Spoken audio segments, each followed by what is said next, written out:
नमस्कार दोस्तों, welcome to GK tricks. देखिए फ्रेंड्स, इस वीडियो में हम आरटेट एग्ज़ाम 2011 में जो एसएसटी के 60 क्वेश्चन आए थे उनको देखने वाले हैं। अब देखिए, आपको इस पूरे वीडियो को एक टेस्ट के माध्यम से लेना है।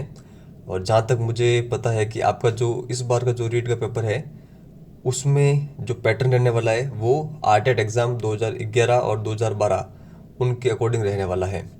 तो इन पेपरों के अंतर्गत आपके कितने स्कोर रहते हैं उससे आप अपना रीट के स्कोर का अंदाज़ा लगा सकते हैं। तो अच्छे से इस टेस्ट को अटेम्प्ट करिएगा और वीडियो के एंड में आपके जितने भी सही प्रश्न बने आप कमेंट सेक्शन में अपना स्कोर शेयर जरूर करिएगा। तो चलिए शुरुआत करते हैं। यहाँ पर हमारा फर्स्ट क्वेश्चन है, भारतीय समाज की प्रमुख विशेषता क्या है? अनेकता में एकता, अशिक्षा, स्वावलंबन या फिर प्रादेशिकता। तो देखिए, इसका जो सही आंसर होगा, भारतीय समाज की जो प्रमुख विशेषता है वो है अनेकता में एकता। तो ये नंबर ऑप्शन यहाँ पर सही होगा। नेक्स्ट क्वेश्चन यहाँ पर, नगरीकरण परिणाम है शैक्षिक विकास का, ग्रामीण विकास का, ग्रामों से नगरों की ओर जनसंख्या पलायन का या फिर कृषि विकास का। देखिए, सही आंसर क्या होगा 92 क्वेश्चन का, नगरीकरण परिणाम है ग्रामों से शहरों की ओर जनसंख्या के पलायन का। सी नंबर ऑप्शन यहाँ पर सही होगा। आगे चलते हैं। क्षेत्रीयतावाद मुख्य कारण है गरीबी का, सामाजिक तनावों का, बेरोजगारी का या फिर वैश्वीकरण का।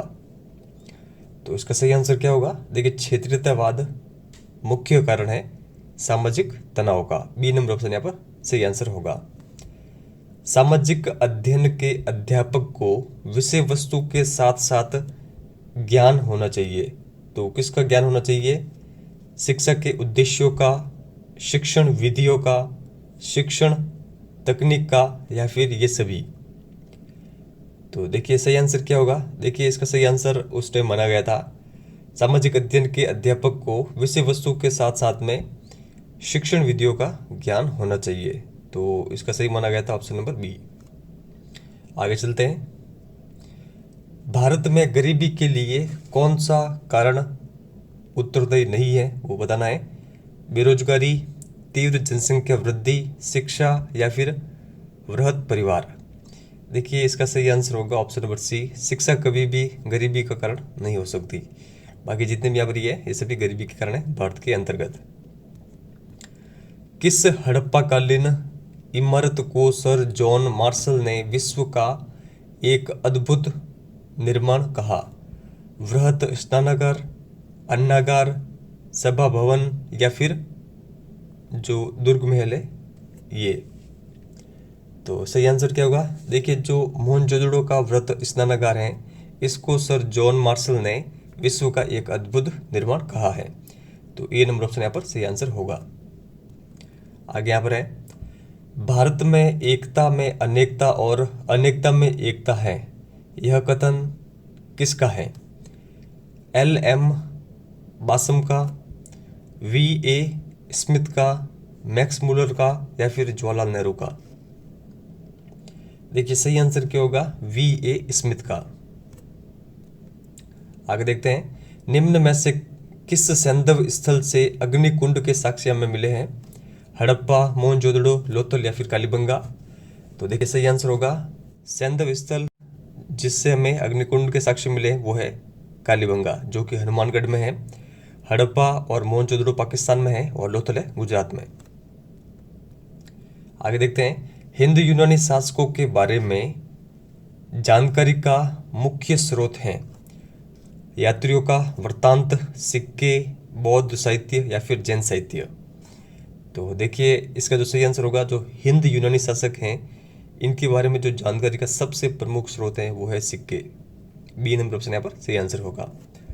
गीता है वेद, स्वतंत्र महाकाव्य, रामायण का एक भाग या फिर महाभारत का एक भाग।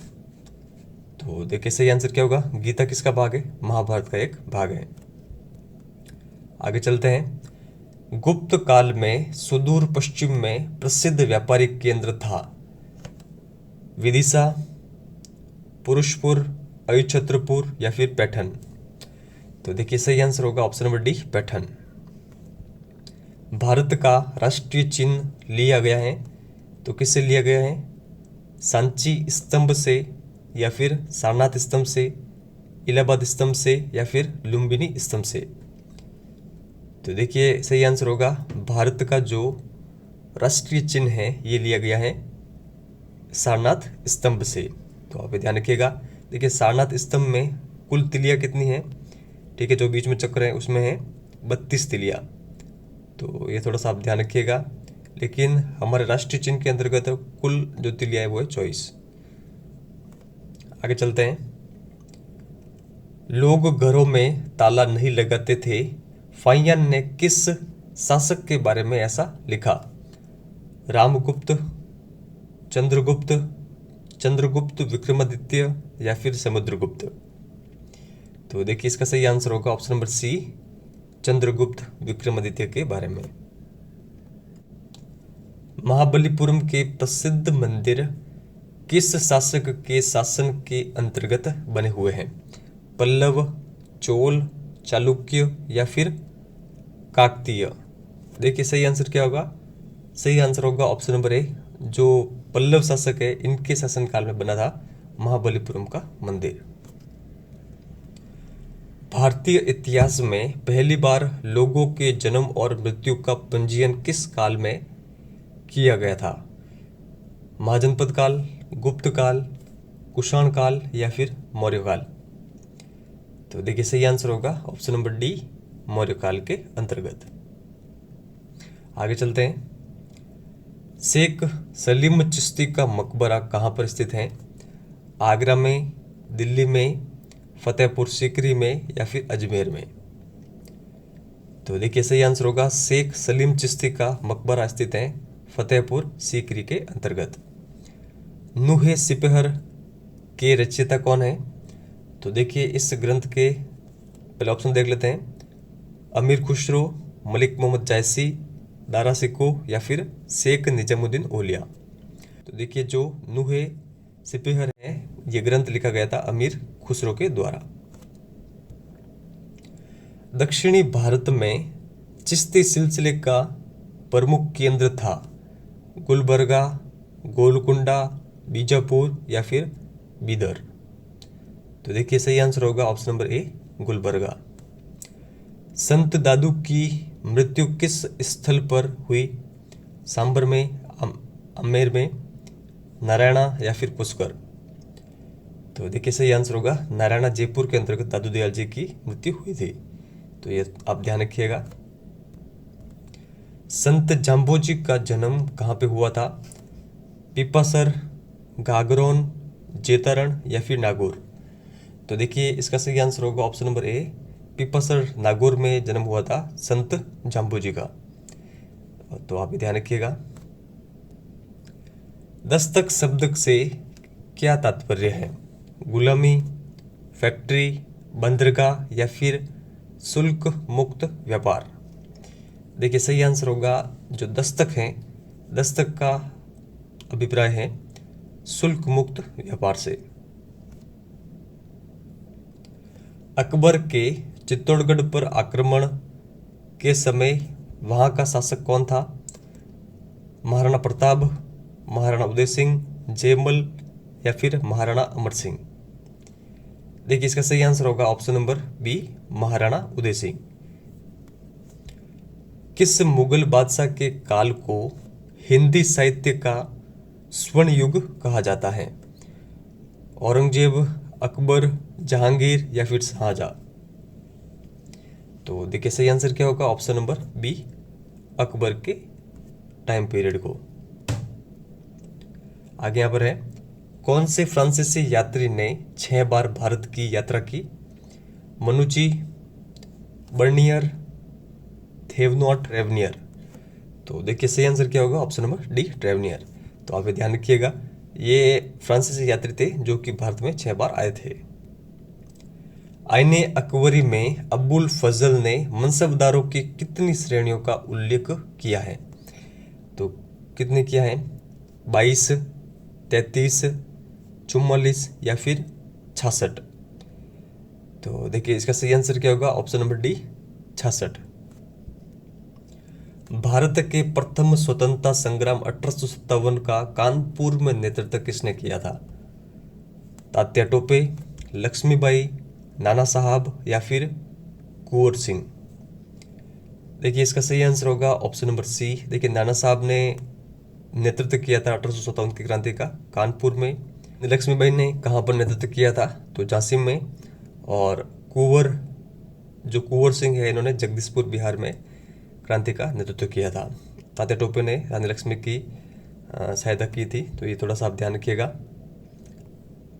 आगे यहाँ पर देखते हैं, 1857 के दौरान लिखित पुस्तक मांझा प्रवास के लेखक हैं विष्णु भट्ट गोडसे, सीताराम पांडे, नारगेट या फिर मंगल पांडे? देखिए सही आंसर क्या होगा, 117 का सही आंसर होगा option number A, Vishnu Bhatt Godse. आगे यहाँ पर है, महान नागा महिला गिंडाल्डू को रानी की उपाधि किसने दी थी? रविंद्रनाथ टैगोर, महात्मा गांधी, जवाहरलाल नेहरू, सुभाष चंद्र बोस? तो देखिए सही आंसर होगा option number C, Jawaharlal Nehru ने। महात्मा गांधी ने अपनी आत्मकथा किस भाषा में लिखी? हिंदी, मराठी, गुजराती या फिर अंग्रेजी? तो देखिए सही आंसर होगा गुजराती।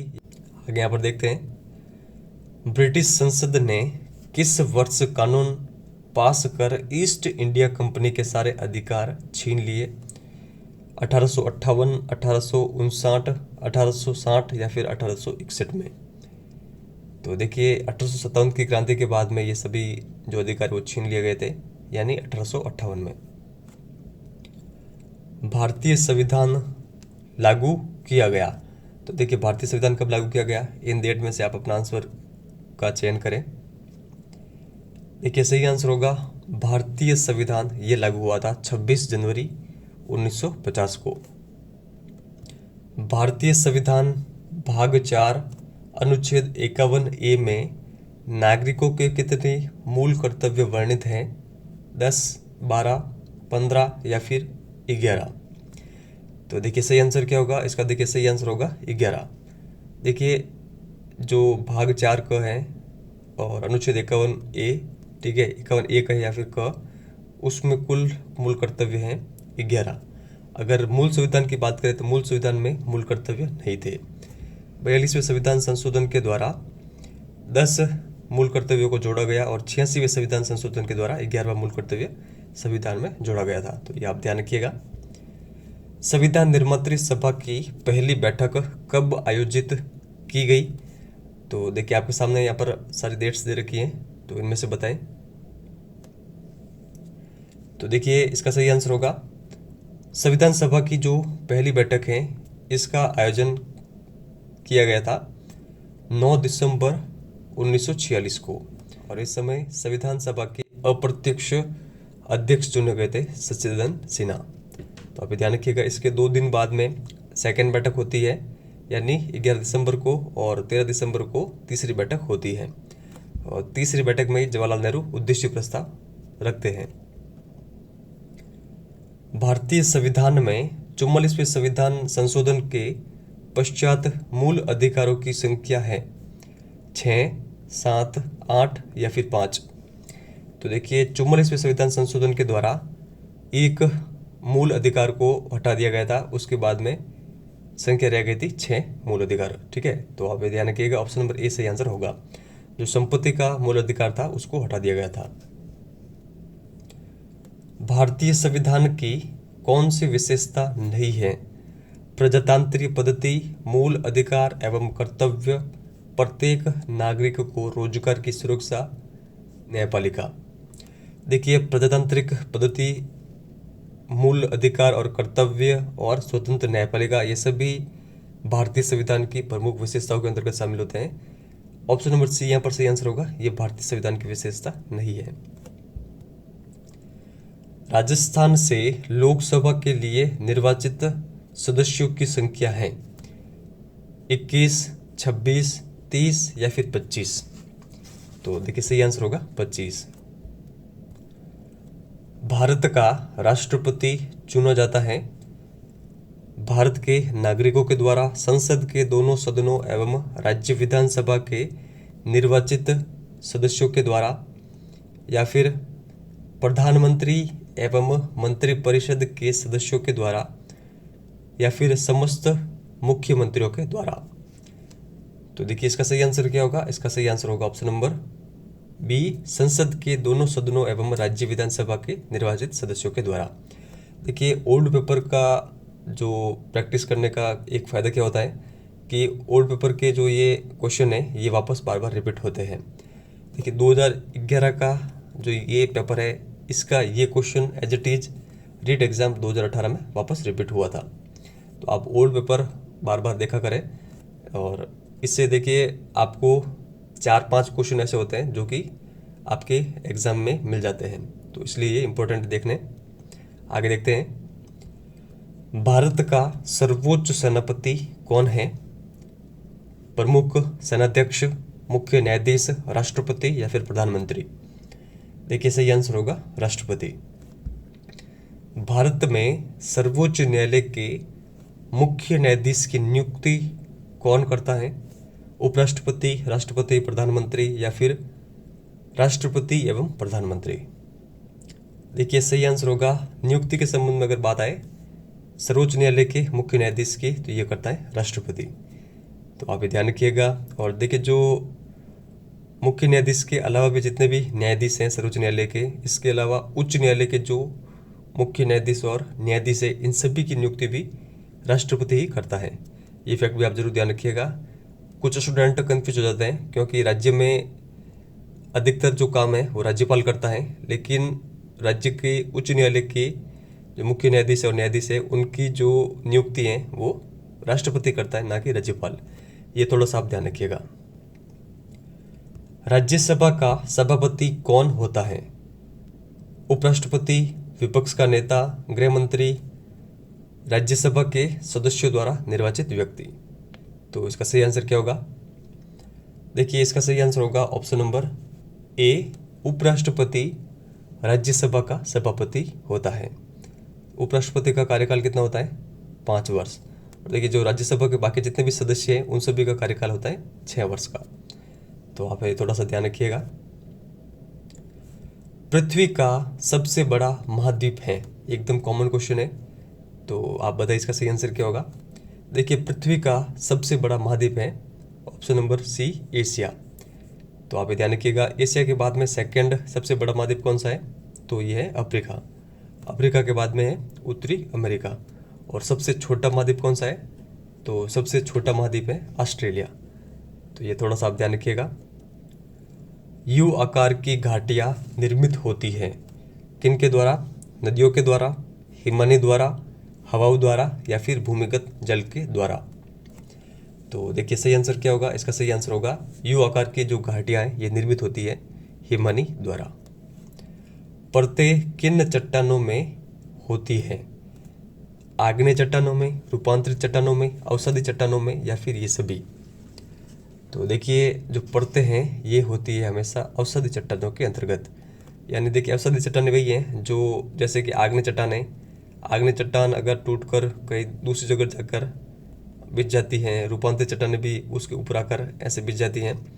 तो इन सभी के मिश्रण से जो चट्टानें बनती हैं वो है अवसादी चट्टानें, जो कि परतों के रूप में पाई जाती हैं।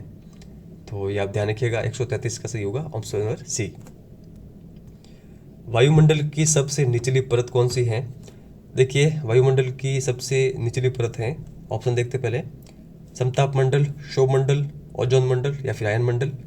तो सही आंसर है ऑप्शन नंबर बी, क्षोभ मंडल।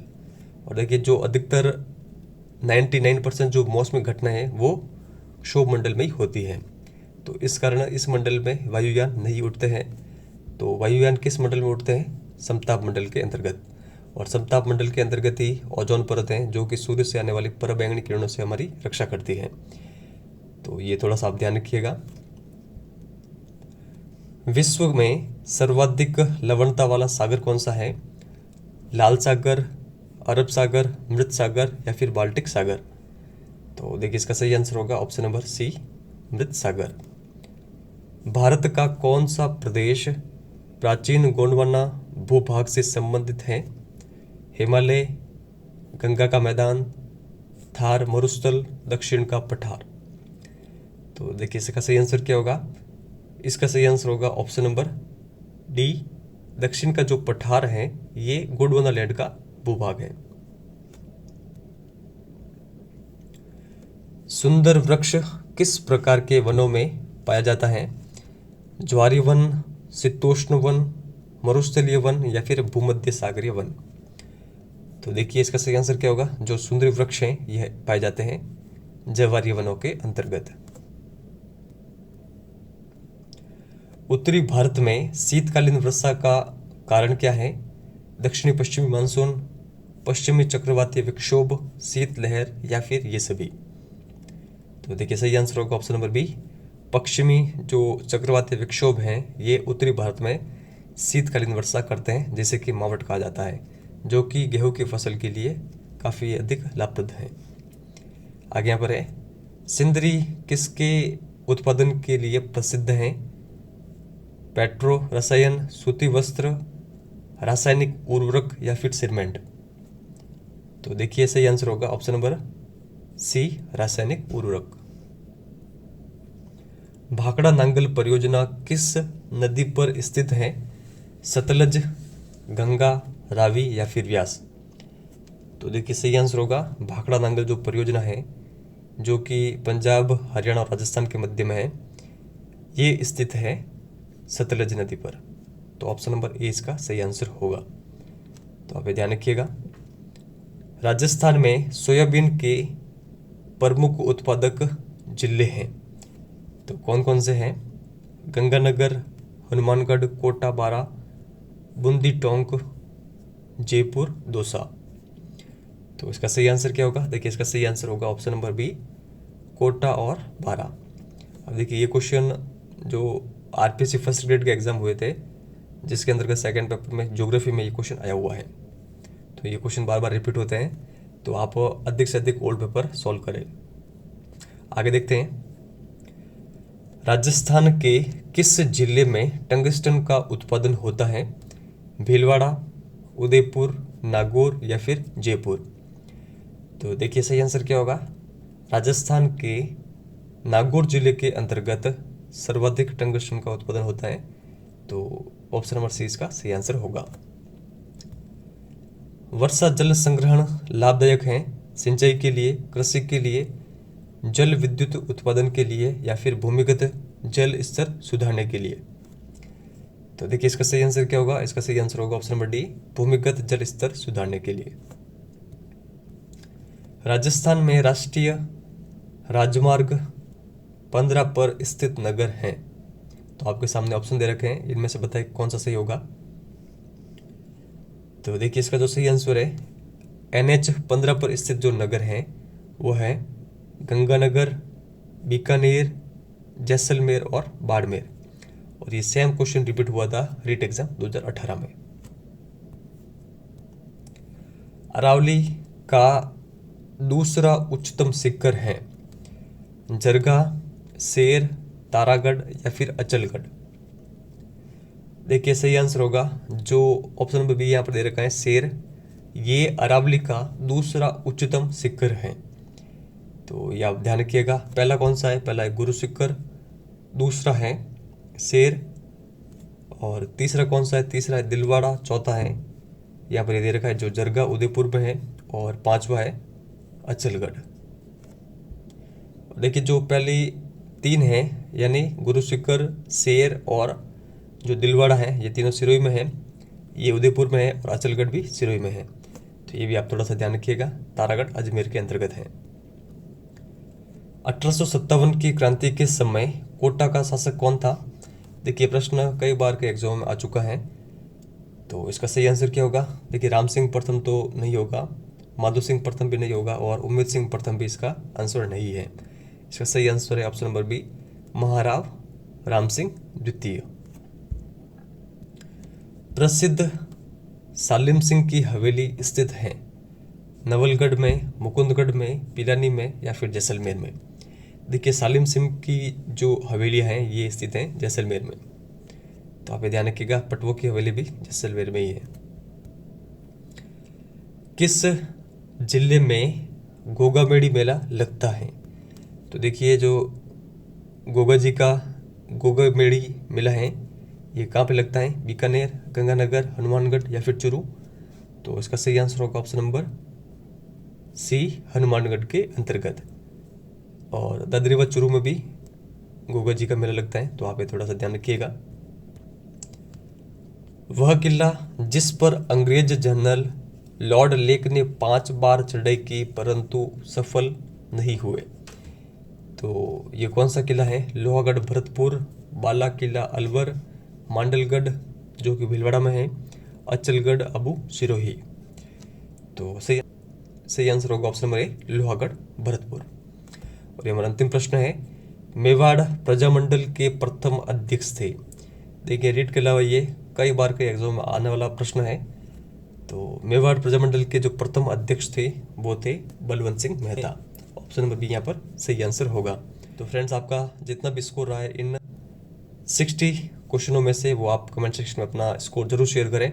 अधिकतर स्टूडेंट वीडियो पूरा देखते हैं, टेस्ट भी अच्छे से अटेम्प्ट करते हैं, लेकिन अपना स्कोर शेयर नहीं करते हैं। देखिए स्कोर आपको कितना भी रहे, आपको चिंता करने की आवश्यकता नहीं है।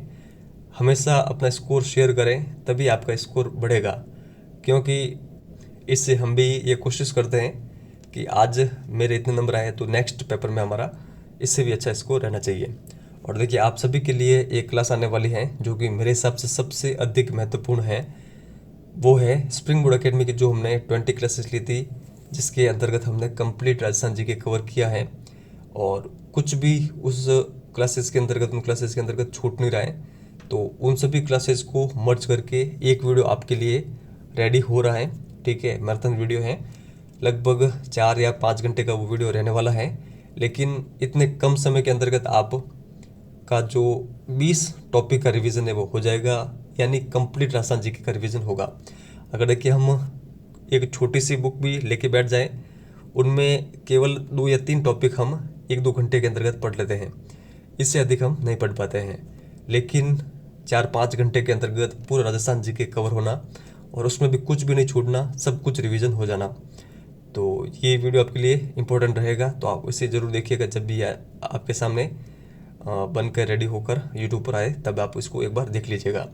और एक बार में आपको पूरा देख लेना है, बार बार ऐसा नहीं है कि थोड़ा आप देखें थोड़ा बाद में देखें। 5 घंटे का है तो पूरा 5 घंटे देकर आप उसका रिवीजन कर सकते हैं, थोड़ा आप फास्ट करके भी उसको आप देख सकते हैं।